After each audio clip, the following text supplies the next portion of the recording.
Welcome to our first ever Candidly with coffee break.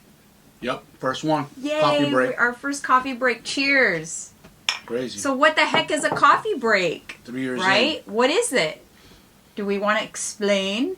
Explain. So coffee break is going to be a series of shorter episodes. So shorter Candidly with Coffee episodes that are really topic specific or a hot topic that happens, something that like we can't wait until the next episode of Candidly with Coffee.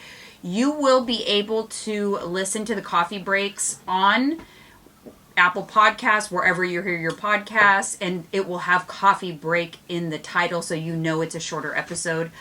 Or you can also watch it on YouTube. So we are so excited to be bringing coffee breaks to you guys. We'll try to do them, as often as possible. But at least once a week, maybe more. Yeah. We'll see how it goes. We'll see how you guys like it, and let us know what you want the coffee break to be. What topic? What hot topic? What celebrity topic? What diet myth? Whatever you want. Anything. Comment on this video because you could be, picking our next coffee break topic. So without further ado, today we're going to talk about 3 super common myths. First of all, which milk is better? Plant-based milks, cow's milk. We're going to talk about fresh or frozen veggies and a little bit about gluten-free stuff. So let's go ahead and get right into it since it is a coffee break. Have you guys not heard forever, or it's been trendy for a while, that not to drink cow's milk? Yes. Oat milk, almond milk, cashew soy milk was popular for a while. Almond milk is trendy. Mm-hmm. That's just it, you guys. Trendy. Keep that in mind. So where did that come about? Why did we get afraid to start, to continue drinking cow's milk? It really came about because the food guidelines and studies showed that consuming too much saturated fat was leading to cardiovascular disease. And so since full fat milk is high in saturated fat, we were kind of told, hey, lay off on the saturated fats. No more than 10% of your total daily calories should come from saturated fats. So because of that, milk and full fat dairy also at the same time became kind of vilified. So people stopped drinking it.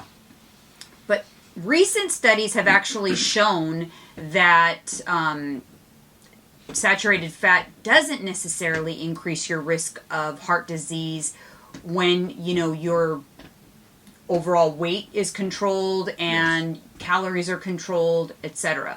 So that has been kind of been shifting, but still people are ordering the oat milks, the almond milk. So which one is better for you? So I kind of did a deep dive into milks. Okay. Honestly, it's hard to say which one is better or not. I think the most important thing is it's a personal decision. Yes. What do you like better?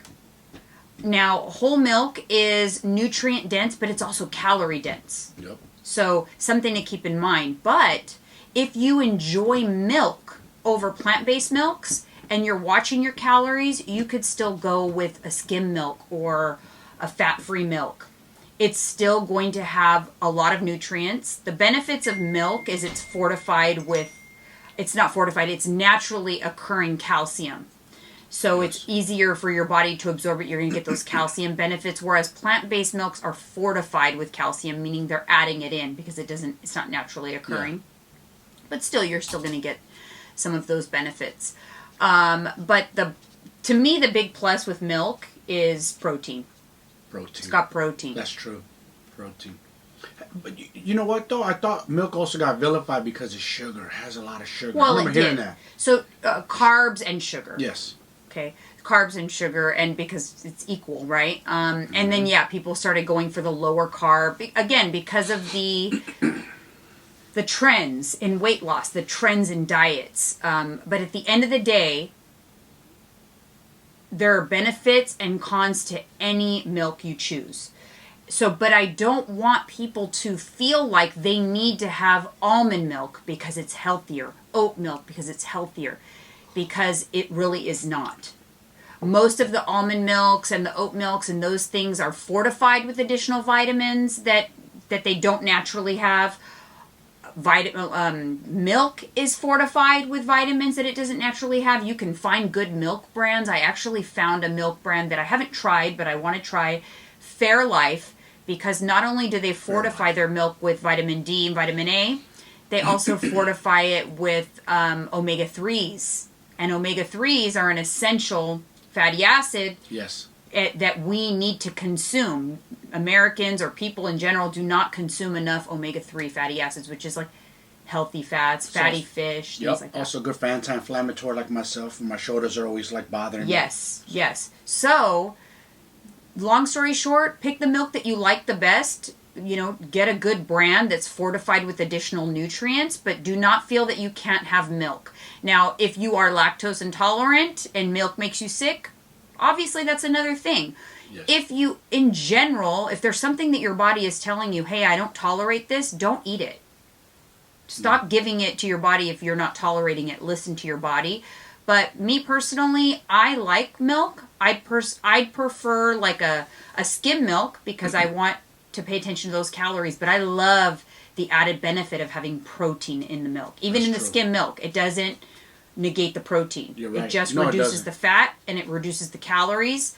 So I'm going to get myself some Fairlife personally. Don't they got a milk out there called Lactate where they pull the lactose out of it for people who are like myself who are kind of sensitive? Yes. Okay. Yeah. So that's also an option. Again, just there's so many options, but don't feel like you have to gravitate towards one or the other because it sounds healthier. Yes, that's true. That's the biggest problem. Okay, so the next one is fresh or frozen veggies. Which are more nutrient dense? Haven't you always heard that you should have fresh veggies, that frozen veggies they're not nutritious? Yes, I have. Yeah, it's actually, that's not true. It's a myth. Really? Yeah, there's been many studies, and I'll actually put up on the screen the study that I'm referring to, but there's been a study that flash frozen vegetables actually their nutrients and the nutrient content is preserved. I was going to say because of cold.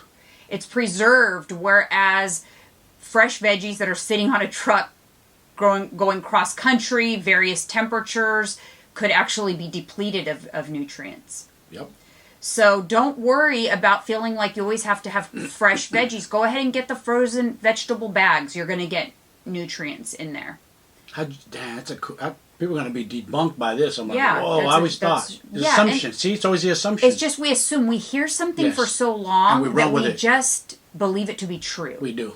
You know? So don't worry about it. Plus, it's another one of those things. Frozen vegetables are cheaper a lot of times. That's true. And just easier to keep, easier to have. Don't you find that your vegetables go bad because you don't end up eating that many vegetables that weekend, so you end up spending more money and you throw them out. Frozen vegetables are much more convenient. They can be added into smoothies and shakes and you don't even taste them, and now you're getting the extra benefits. Yeah. So don't worry about having to get your vegetables fresh. I'm not. You guys like Brussels. The other thing about vegetables. So the other myth is there's always raw been that or debate. cooked. So now separate from the fresh frozen, it's raw or cooked. Some nutrients are more easily absorbed by our body when they're cooked. Mm-hmm. So that's a myth because people automatically assume the fresh raw vegetables are actually more nutrient dense. Yes. But some can be cooked out. So that one is kind of like a 50-50. I think that the best option here is do both. Don't always cook your veggies. Like have a nice big salad and have raw veggies sometimes. And then also cook them. You're going to get the most variety of nutrients that way. Okay, and the last one, I think we've talked about this before, but why not talk about it again? Is gluten-free healthier? Here we go. What do you think? Gluten-free healthier. I'm going to say no. It's not. Gluten-free is not healthier. It's become trendy, and the presumption is that it's healthier. So when we see something on a menu or on a box or whatever, we gravitate to it if it says gluten-free because we automatically think it's going to make us skinny or it's healthier, it's good for us. There's absolutely no reason to avoid gluten unless you have an intolerance to gluten. Exactly. And about 1% of the population has an actual disease called celiac disease that's a true intolerance, like your body has an immune response. It's very uncomfortable, very unpleasant. You should avoid gluten if you have celiacs. There's an additional up to 13% of the population that can experience gluten intolerance, but they don't actually have celiac disease. You should also probably avoid gluten. But if you do not have those intolerances, there's no reason to avoid gluten. And people that are avoiding it because they think it's healthier are actually missing out on a lot of nutrients, especially fiber. And you said something before we talked about, not to go back, but your body doesn't know the difference whether it's gluten or gluten-free. Well, it does if you're intolerant. If you're intolerable. If you Right. have a sickness. Right. If you're intolerant That to it, it'll know and it'll tell you. But if you don't. And I think it's just people, My point is if you don't. right, correct? if you don't, Doesn't if you don't, well, it will know the difference of the fact that it's not getting fiber.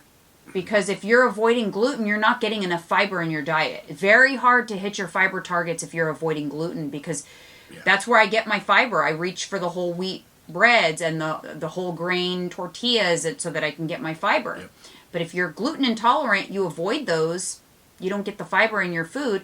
Fiber is really, really important. Yeah. For women, we should be getting 25 to 35 grams of fiber a day. For men, 30 to 35 grams. Damn. And if you're trying to be gluten-free because you think it's healthier, you're not going to get your fiber in. Yeah. And it's really important. But I think another thing, and I want to leave you guys with this, don't automatically just assume when you eat something, if it makes you not feel good, that, oh, I must not be able to eat this or that. I must be intolerant to gluten. Maybe it's because you just overstuffed yourself. Like, yeah, if I eat a basket of bread, am I going to feel bloated after a basket of bread? Of course. It's not the gluten intolerance. Yeah. You just overate. Yeah, don't blame the bread. If it's not the gluten, don't just avoid gluten if you don't have to. Try to figure out what it is and try to troubleshoot a little bit. Like for me, when I feel like, oh, that bothers me a little bit, I'm thinking like maybe I can increase my digestive enzymes. See if that helps. Yeah. Maybe it's something else. Maybe it's a specific ingredient that I had, or I had too much of something. But at one point in time, I thought that I couldn't have olive oil. It would make me bloated, uncomfortable.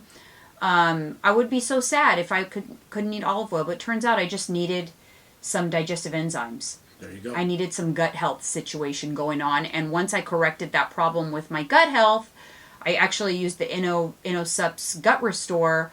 I can eat tomato sauce. I can eat olive oil, and it's glorious. So don't automatically assume you have an intolerance either, because then you might be avoiding foods that you don't really need to avoid.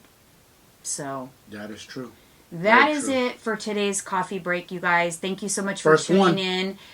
If you want more stuff discussed or specific topics, and it can be about anything. It does not just have to be about weight loss, nutrition. It could be about literally anything. Let us know in the comments. We'd be happy to have a little coffee with you guys.